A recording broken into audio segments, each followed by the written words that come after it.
નમસ્કાર વિદ્યાર્થી મિત્રો, ઇંગ્લિશ પેપર સોલ્યુશનના સેકન્ડ પાર્ટમાં આપ સૌનું હાર્દિક સ્વાગત છે. દોસ્તો, આપણે આ વિડીયોમાં સેક્શન બી અને સી નું સોલ્યુશન જોઈશું. નમસ્કાર વિદ્યાર્થી મિત્રો, આપણા ઇંગ્લિશના પ્રથમ પ્રશ્નપત્રના જેની આપણે સોલ્યુશન કરવાની શરૂઆત કરી હતી એમના સેકન્ડ વિડીયોમાં આપ સૌનું સ્વાગત છે. ચાલો શરૂ કરીએ સેક્શન બી. સેક્શન બીમાં જનરલી કેટલો સમાવેશ થાય છે, તો એમાં સ્ટાર્ટિંગ થાય છે આપણા ક્વેશ્ચન આન્સરથી, જે આપણા ટેક્સના ક્વેશ્ચન આન્સર હોતા હોય છે. રેડી? તો એનાથી જ શરૂઆત કરીએ. તો ડાયરેક્ટલી પેરેગ્રાફ છે, તમને ખ્યાલ જ હશે ઓલરેડી કે કયા યુનિટનો છે. આપણે સવાલને જોઈશું અને ડાયરેક્ટ એમના જવાબને સમજીશું. ઓકે, સો સ્ટાર્ટિંગ કરીએ. ફર્સ્ટ ઓફ ઓલ આપણો જે ક્વેશ્ચન છે એ લખવાની જરૂરિયાત નથી હોતી, બટ એમનો નંબર છે એ સાચો હોવો જોઈએ. તો ફર્સ્ટ ઓફ ઓલ આપણે કેટલું કામ કરીશું, તો કે ભાઈ સેક્શન બી છે, વ્યવસ્થિત ન્યૂ પેજ પર એમનું ટાઇટલ મારીશું. ત્યારબાદ તેમને બોક્સઅપ કરીને હાંસિયામાં 19 નંબર મારીને તેમની શરૂઆત કરીશું. સવાલ છે, which file May remain in your permanent memory. તમારી પરમેનન્ટ મેમરીમાં કઈ એવી ફાઇલ છે જે કાયમી ધોરણે રહી જાય છે? આન્સર આવશે past hurt dot extension may remain in permanent memory. અહીંયા સવાલ વાંચશો એટલે ડેફિનેટલી ખ્યાલ આવી જશે.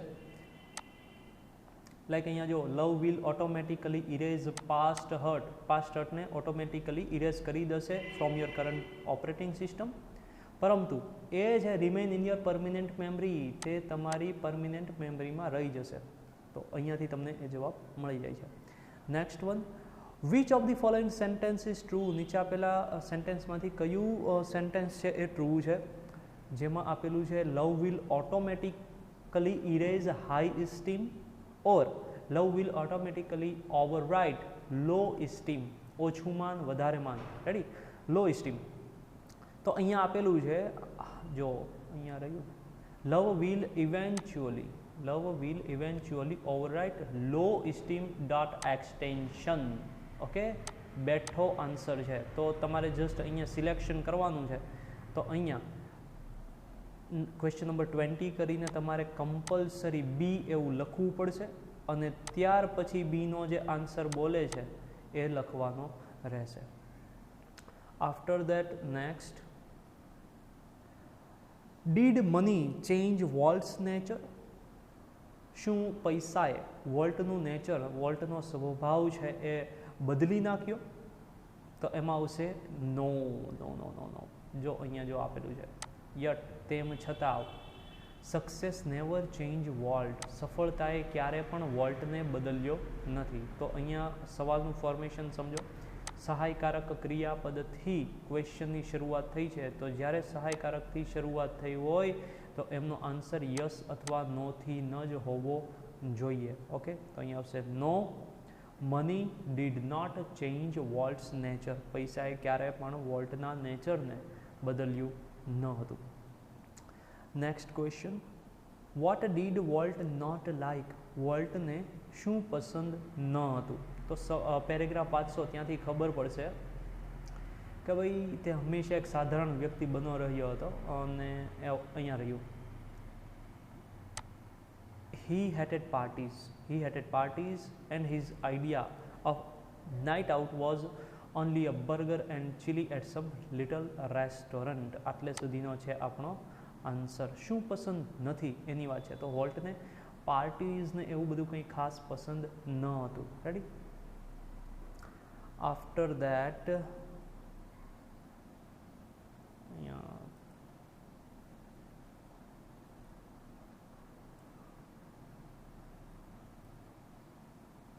Okay, why did Germans abolish slums. જર્મને ઝૂંપડપટ્ટી, સ્લમ મતલબ ઝૂંપડપટ્ટી, ઝૂંપડપટ્ટી છે એ શા માટે નાબૂદ કરી દીધી? એબોલિશ મતલબ નાબૂદ કરવું. શા માટે નાબૂદ કરી? તો એમનો આન્સર અહીંયા આપેલો છે, જે તમને પેરેગ્રાફની સ્ટાર્ટિંગમાં પણ આપેલો છે. The German found out that. જર્મનને લાગ્યું કે they could not raise good soldiers in the slum. ઝૂંપડપટ્ટીમાંથી તેઓને ક્યારે પણ સારા સૈનિકો છે એ પ્રાપ્ત નહીં થઈ શકે. સો તેથી they abolished the slum, તેથી તેઓએ ઝૂંપડપટ્ટી નાબૂદ કરી દીધી. After that, what are the essentials for true civilization? સાચી સિવિલાઇઝેશન, સાચી સભ્યતા માટેના કયા કયા ગુણ હોવા જોઈએ? રેડી? તો એમનો આન્સર આપેલો છે.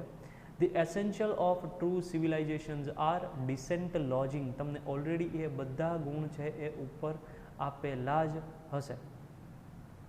જો અહીંયા રહ્યું essentials of civilization. રેડી? આ રહ્યું. થોડો મોડિફાઈ કરવો પડે. મોડિફાઈ કરીને અહીંયા તમને સવાલના જવાબ આપેલા છે. બસ તમને કન્ટેન્ટ ક્યાંથી મળશે એ વસ્તુ હું તમને દર્શાવી દઉં છું. તો એ આવશે ઓક્યુપેશન્સ સુધી. તો ઓલરેડી તમને ઉપર આપેલું છે. તો the essentials of true civilisations are decent lodging, સારું રહેઠાણ હોવું જોઈએ. રેડી?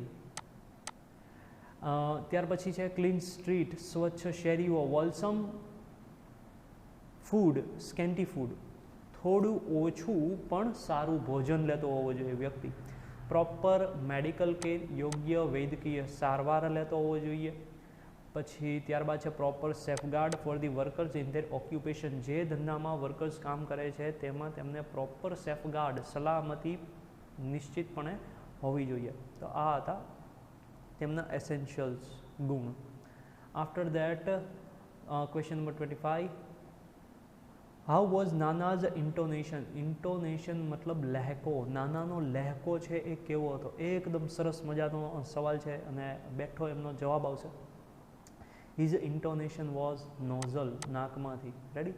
તો એમને આપણે હિઝ મતલબ કોનો? તો કે નાનાનો. તો નાનાઝ ઇન્ટોનેશન વોઝ નોઝલ, લાઇક નાનીઝ ઇન્ટોનેશન, નાનીના ઇન્ટોનેશનની જેમ, નાનીના લહેકાની જેમ.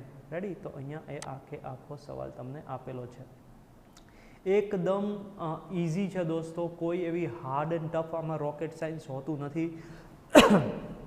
મેજોરિટીમાં સવાલના જવાબ તમને ઉપર પેરેગ્રાફમાંથી બેઠા જ મળવાના છે. જસ્ટ તમારે કરવાનું છે એટલું કે એને થોડા ઘણા મોડિફાઈ કરવાના રહેશે સવાલને. ત્યાર પછી what was doctor Kamle? Doctor Kamle શું હતા? કોણ હતા એવું નથી પૂછ્યું, શું હતા. રેડી? તો ડૉક્ટર કામલે શું હતા? તો એમાં આવશે ડૉક્ટર કામલે. જો અહીંયા આપેલું છે ડૉક્ટર કામલે, અ સાયકેટ્રિસ્ટ, મનોવિજ્ઞાની. રેડી? મનોચિકિત્સક જેને કહીએ. તો doctor Kamle was a psychiatrist, મનોચિકિત્સક. ઓકે, આફ્ટર ધેટ એન્ટ્સ વાળો પાર્ટ છે. What do the ants do? કીડીઓ શું કરે છે? તો એમનો સવાલ તમને પહેલાં જ આપી દીધેલો છે, સરસ મજાનો. These are the ants that do farming. કીડીઓ છે એ ખેતી કરે છે. ઓકે, આમાંથી જે પાર્ટમાં તમને ખ્યાલ ના હોય દોસ્તો, એમના વિડીયો ઓલરેડી યુટ્યુબ ચેનલ પર છે, એકવાર ચોક્કસથી જોઈ લેજો. What are these ants called? Why are these ant called umbrella ants? Umbrella ants શા માટે કહેવામાં આવે છે? ઓકે, સો એમનો આન્સર છે seemingly the umbrella and South America have they are called. Okay, અહીંયા રહ્યો આપણો એમનો answer. They are called by that name because they are often seen carrying large pieces of leaf over their head like umbrellas. આટલે સુધીનો આપણો answer. તેઓને એમ નામથી બોલાવવામાં આવે છે કારણ કે તેઓ હંમેશા પર્ણોના મોટા ટુકડાઓ છે એ પોતાના મસ્તક પર છત્રીની માફક લઈ જતા જોવા મળે છે. દેટ્સ વાય, એટલા માટે તેઓને અમ્બ્રેલાન્સ કહે છે. ત્યાર પછી તમને શોર્ટ નોટ આપેલી છે.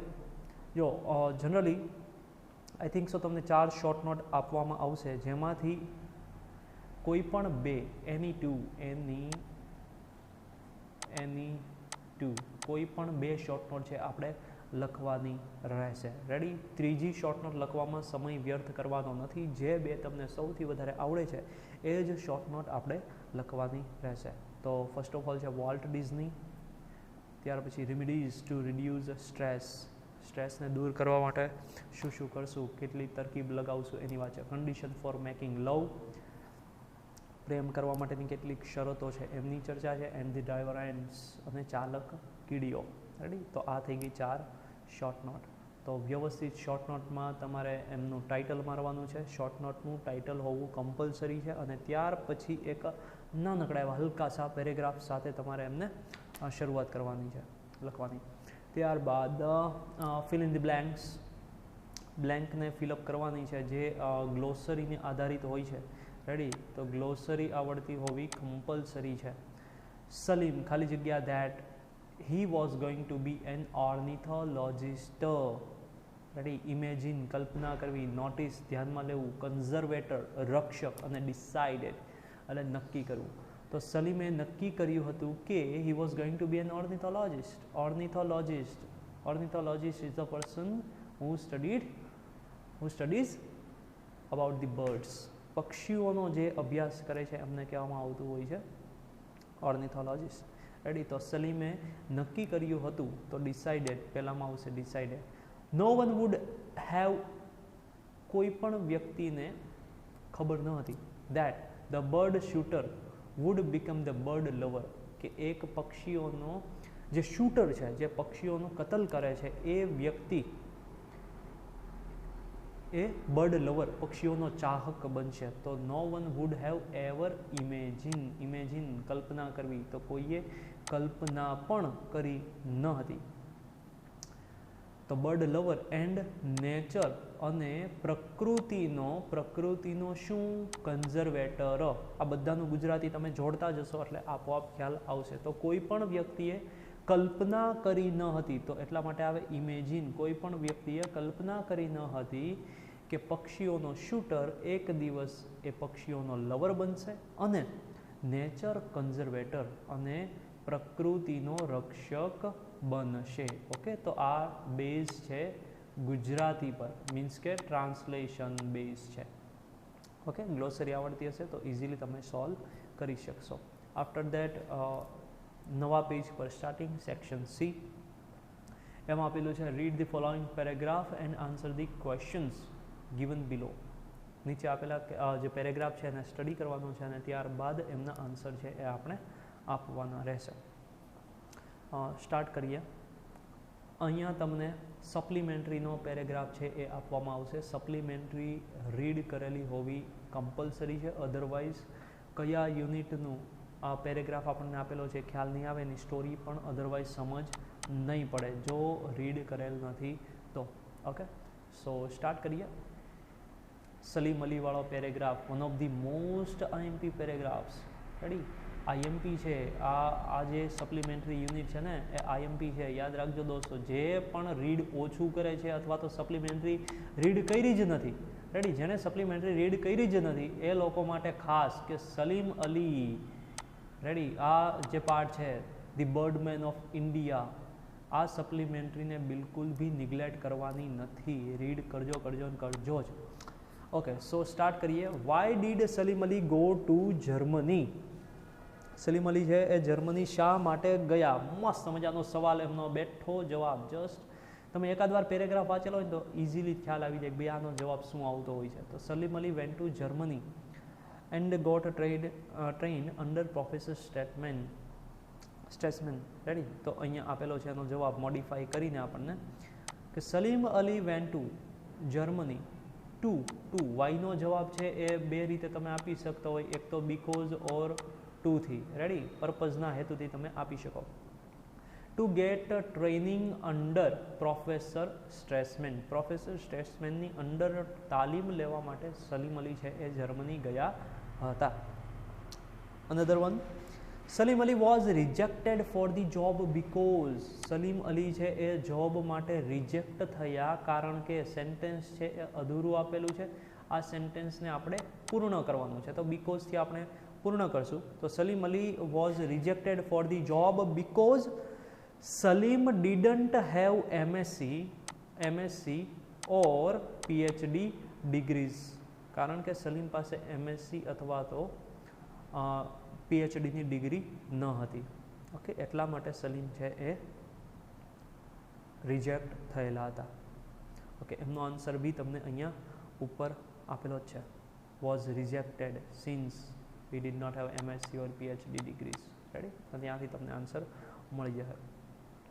ત્યાર પછી I studied birds. Who am I? Okay, I studied birds. હું પક્ષીઓનો અભ્યાસ કરું છું, તો હું કોણ છું? રેડી?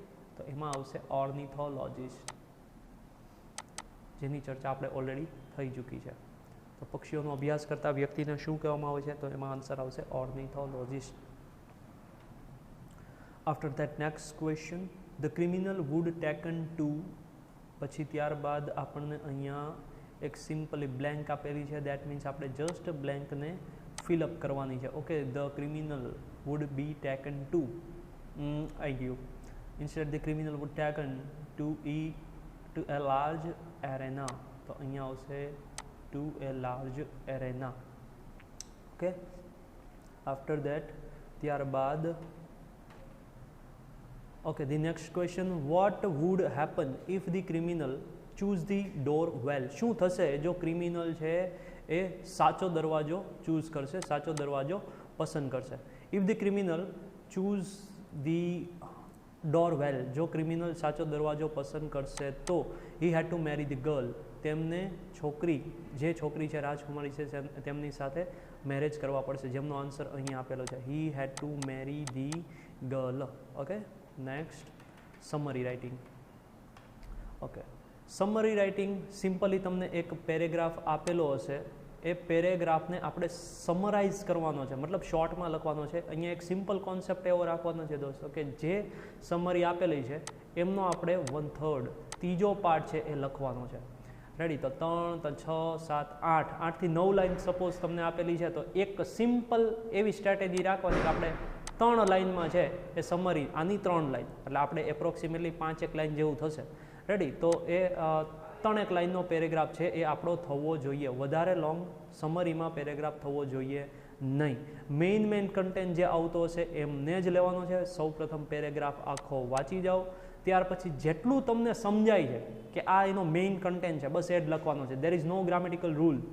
ઓકે, ગ્રામર કંઈ છે નહીં, એટલા માટે મોરલ પર જ ચાલવાનું છે. એન્ડ મોસ્ટ ઇમ્પોર્ટન્ટ થિંગ કે તમારે એક ટાઇટલ છે કમ્પલસરી આપવું પડશે, ટાઇટલ આપવું પડશે. તો એના માટે એક એવી સ્ટ્રેટેજી અપનાવી શકો કે જેટલા આપણા યુનિટ છે સપ્લિમેન્ટરીના, રેડી, 1 to 16 સુધી આપણે જવાનું છે, તો એટલા યુનિટ છે વ્યવસ્થિતપણે રીડ કરો અને જે કંઈ પણ જે સપ્લિમેન્ટરીનો આપણને પેરેગ્રાફ પૂછાય છે એમનું તમે ટાઇટલ છે એ આપી શકો છો. Like a young couple viewing a paintings ahead of the chatter non stop વગેરે વગેરે. માનસીવાળો સિમ્પલ પેરેગ્રાફ. રેડી? આને પેરેગ્રાફ વાંચશો એટલે એટલો આઈડિયા આવશે કે ભાઈ એક કપલ છે એ ચિત્ર નિહાળી રહ્યું છે મ્યુઝિયમમાં વગેરે વગેરે. તો એ યુનિટ છે ને એટલું સમજી જાઓ ને તો ખ્યાલ આવી જાય કે ભાઈ એમનું ટાઇટલ હતું એ યુનિટનું હર વર્ડ્સ હિઝ વિઝન. તો અહીંયા જો ટાઇટલમાં જસ્ટ એ જ ટાઇટલ તમને આપેલું છે. ક્લિયર? તો જે યુનિટ આપણને સમરીમાં પૂછાય છે એમનું જ ટાઇટલ આપણે આપવાનું છે. એટલે સમરી રાઇટિંગ સોલ્વ. એમાં કોઈ હાર્ડ એન્ડ ટફ રૂલ નથી, કોઈ રોકેટ સાયન્સ નથી. ઓકે, અને ત્યારબાદ છે ન્યૂઝ ક્લિપિંગ.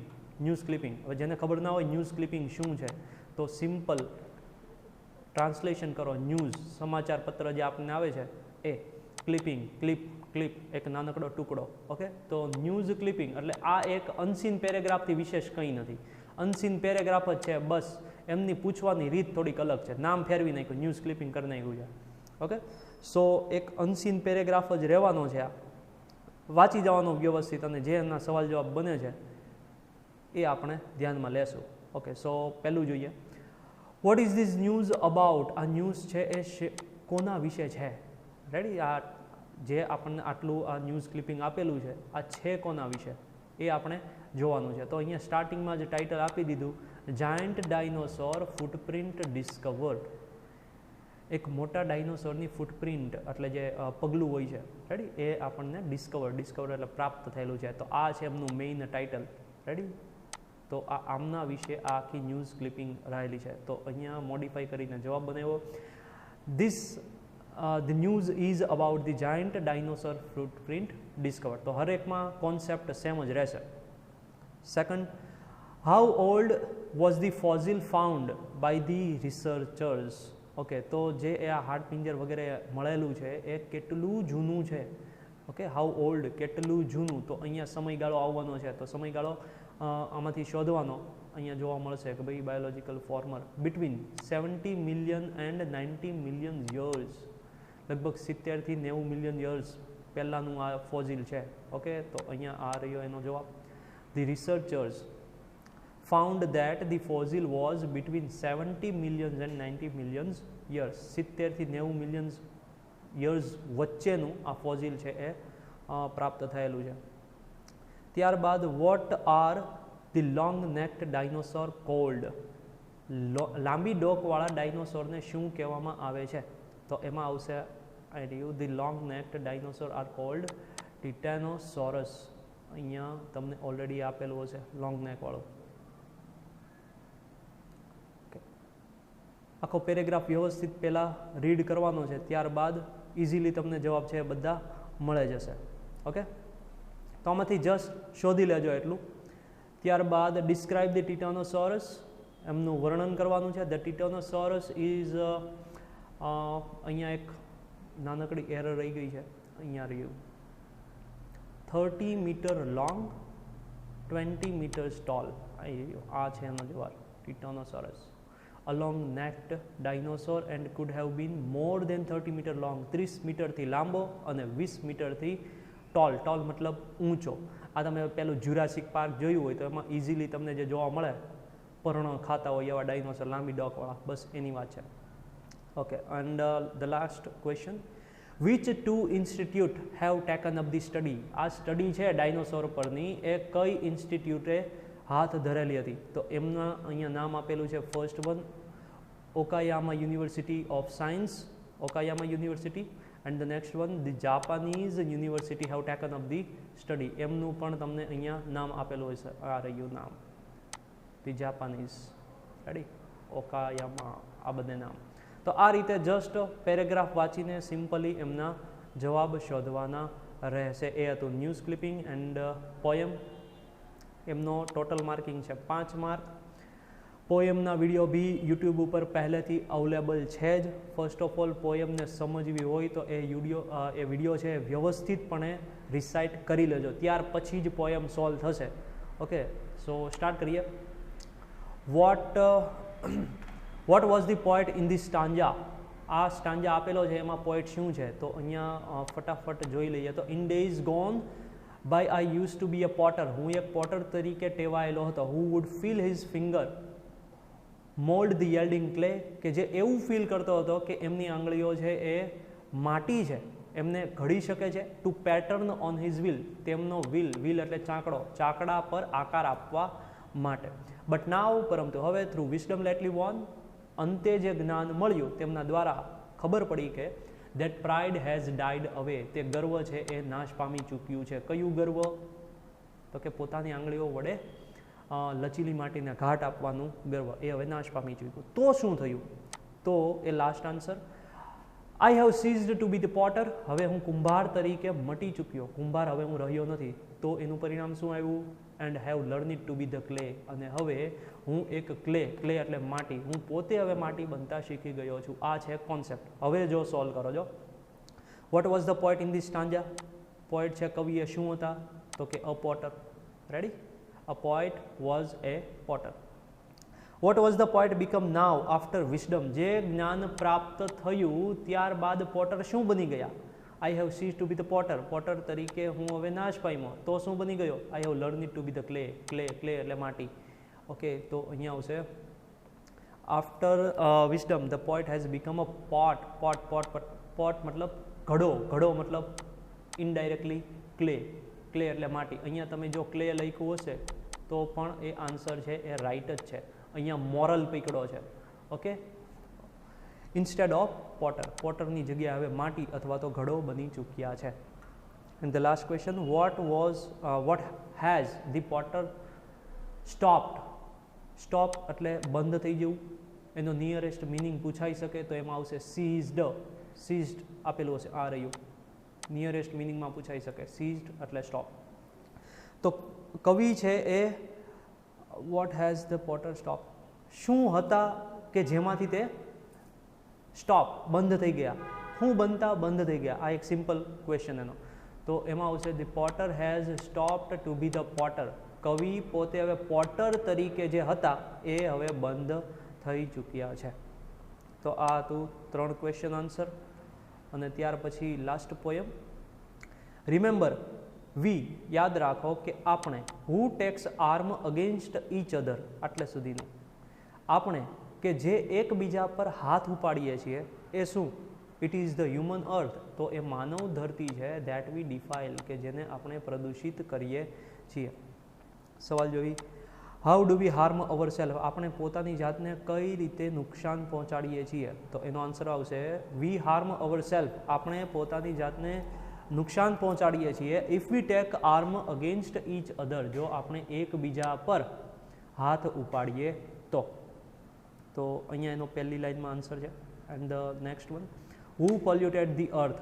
આ ધરતીને કોણ પ્રદૂષિત કરે છે? તો એમાં સિમ્પલ આવશે હ્યુમન બિંગ. પ્રદૂષિત કરવામાં એકનું જ નામ હોય હ્યુમન બિંગ, મૂંઝાવાનું જ નહીં. ઓકે, તો we the human being pollute the earth. Okay, IMP સવાલ છે આ. ઓકે, સો આ હતો સેક્શન સી. રેડી? તો આ રીતના સવાલ જવાબ વ્યવસ્થિતપણે લખવાના છે. અને નેક્સ્ટ સેક્શન ડીઈ છે, એમની નેક્સ્ટ વિડીયોમાં આપણે ચર્ચા કરીશું. ઓકે, તો મળીએ. સિયા.